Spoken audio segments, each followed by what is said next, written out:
Hey, welcome back to Tim Talks. Appreciate you guys being here. This is part 3 of what to expect on a phone interview or how you can handle a phone interview.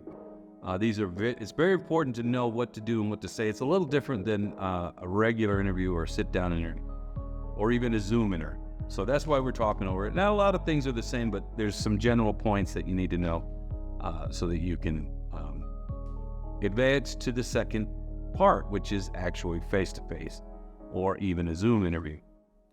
So that's what we're getting into. This is part 3. We're going to go into step number 11 today. So have your part 11, have your CV or resume and portfolio ready. Have that there right in front of you. So let's say you're even sit down on a desk like this here, so that you have all of it in front of you, so that you're not fumbling around or even saying, hold on, let me go to my computer or anything like that. If you're on your computer, then you probably have all of those right in front. So when they ask you certain questions that's related to the CV or the resume, you have it right there. You can look up, oh yeah, I said this, or yeah, that's what I meant by this. And that is going to help you to sound better. You want to be knowledgeable about yourself, and things that are written down are going to help you so much more. And so have those ready so that you can proceed with the phone interview professional. Number 12, prepare notes. So another one of my videos where we talk about job interviews and some of the questions we go over on the interviews. Always, there's a few questions that they normally will ask during every interview. Tell me about yourself. What is your greatest weakness? Tell me what is great about you. Do you know about the company? There's some basic things that they ask. And like we talked about, it's going to be within 30 minutes, and each interview should be 3 minutes of you speaking, 2 to 3 minutes of you speaking.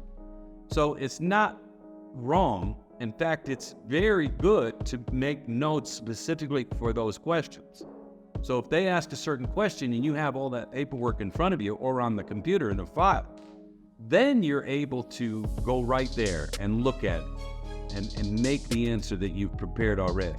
That's a very helpful tool for you. Have it there if you're on your computer.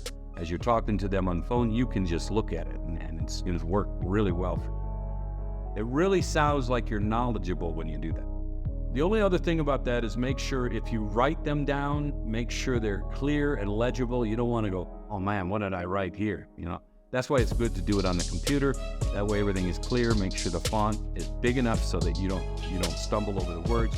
You know it. You have to know what you're about to say. And number 13, consider possible interview questions like I just talked about. Those two go hand in hand.